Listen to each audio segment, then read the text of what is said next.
Herkese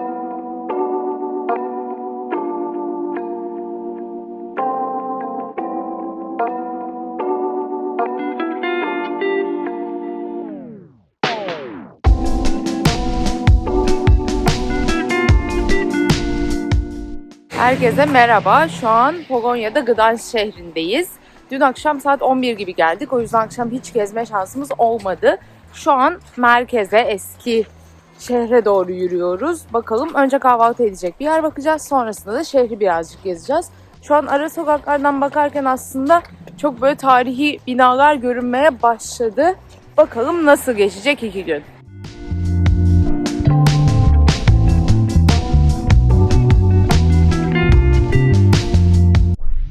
Arkamızda şehrin kapılarından bir tanesi var. Buradan geçtikten sonra eski şehrin merkezine gelmiş olacağız.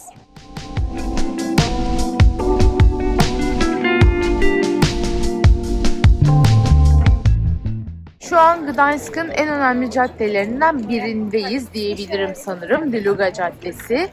Burası çok ince uzun, tüm alışveriş mağazalarının, restoranların, kafelerin olduğu, herkesin birleşme noktası olan bir cadde.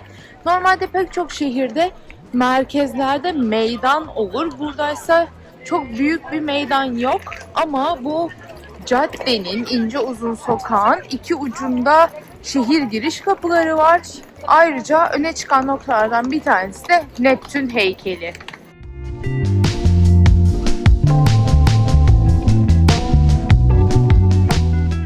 Şu an nehir kenarından 14. yüzyıldan kalma vinç'e doğru yürüyoruz. Vinç yapıldığı dönemde sanırım, abartıyor olmayayım ama dünyanın en büyük vinçlerinden bir tanesiymiş. İkinci Dünya Savaşı yıllarına kadar hala kullanımdaymış. Ama sonrasında şu an kullanılmıyor. Galiba altında bir müze var. Tepesine kadar çıkmak da mümkün ama çıkar mıyız çıkmaz mıyız emin değilim. Bir de oraya varmak için iki yolunuz var. Bir, nehrin vinç'in olduğu tarafından yürüyebilirsiniz. Bir de karşısından yürüyebilirsiniz. Karşısından yürürseniz eğer de döner bir köprü var. Köprünün iki tarafa bağlı olduğu dakikalara denk gelip öyle karşıya geçmek gerekiyor.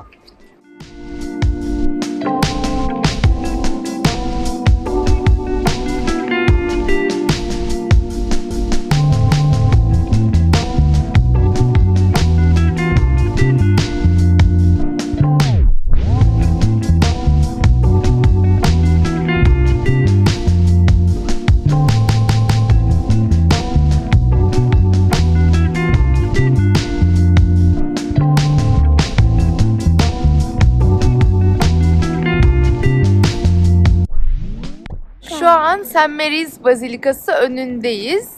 Biraz önce içeriye girip gezdik. Burası gerçekten inanılmaz büyük. Sen beğendin mi? Evet.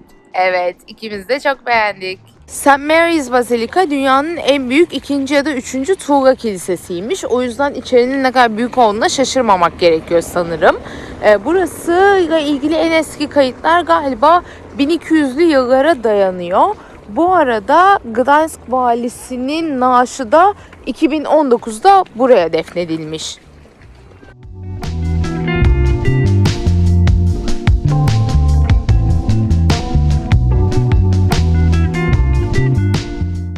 Gdańsk'ta çocuklar için yapılacak bir şeyler de bulmak mümkün.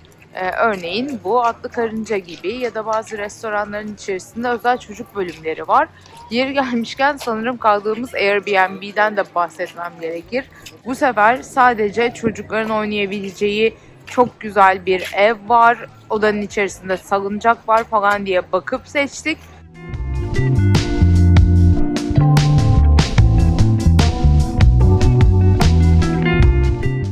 Vinç'in önünden geçtik ama maalesef ki vinç'in üstüne çıkmak mümkün olmadı ya da tepesine çıkmak. Çünkü çalışma varmış, girişi kapalıydı.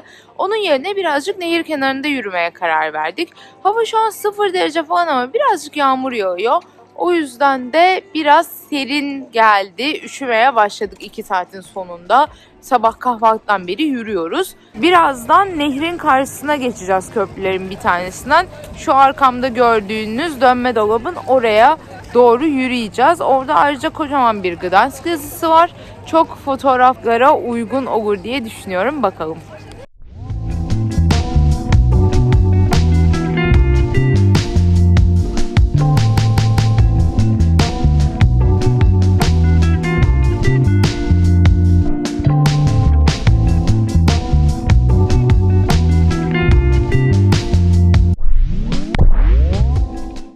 İkinci günün sabahından herkese merhaba.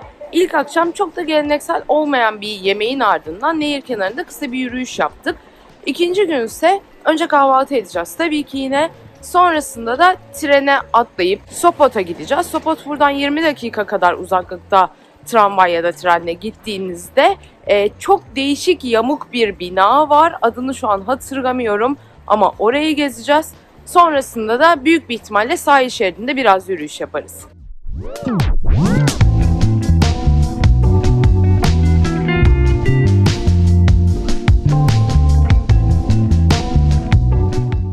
Sopot'a gelmek biraz zahmetli oldu. Trenle geliniyormuş ama tren istasyonunda çalışma vardı ve bebek arabasıyla geçmek çok da pratik değildi. O yüzden tren istasyonunu hiç gezmeden bir uygun olan hatta binip buraya geldik. Dediğim gibi yaklaşık 20 dakika sürüyor buraya gelmek. Tren istasyonunda indikten sonra da Sopot ana durağında şimdi 10 dakika kadar yürüyüp küçük yamuk binaya ulaşacağız. 2004 yılında inşa edilmiş küçük yamuk bina. Buraya çok özgü. Buranın en önemli sanırım binalarından bir tanesi. İçinde restoranlar, dükkanlar var. Galiba bir bölümü otelmiş. Çok emin değilim. İsmini kesinlikle yanlış telaffuz edeceğim. İki mimar tarafından inşa edilmiş. Snatski ve Zalecki ya da Zateski. Kendileri bir çocuk kitabından ilham almışlar bu bina için.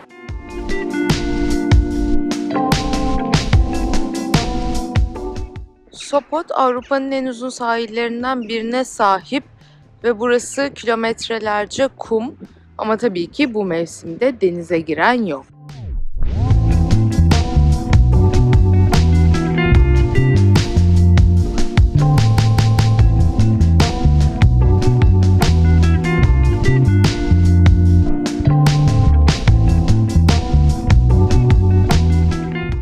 Arkamdaki gürültüden de tahmin edebileceğiniz gibi şu an Noel pazarlarının bir tanesindeyiz. Burası oldukça büyük olan kısım. Meğerse birkaç farklı sokağa yayılmış bir plan varmış. Burada çok farklı standlar var. Baklavacıdan sıcak şarapçıya kadar her şeyi bulmak mümkün. Ayrıca çocuklar için de eğlenceli şeyler var. Örneğin şu dönme dolap gibi.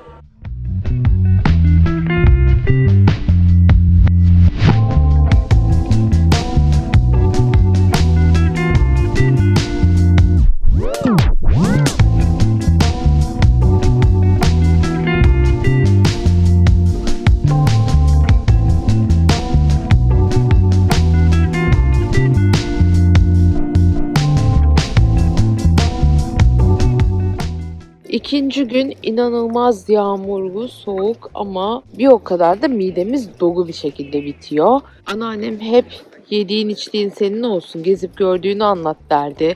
Ama bugün gittiğimiz mantıcıdan bahsetmesem olmaz. Buraya özgü bizim Türk mantısının benzeri pierogi diye bir yemek var. Biraz daha mantıdan daha büyük.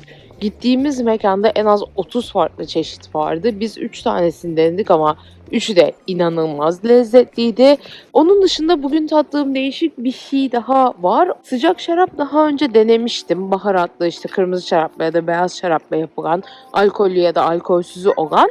Gittiğimiz tatlı bir kafede bugün sıcak bira vardı. Alkolsüz. İçine tarçın çubuğu, karanfil, portakal falan eklemişler.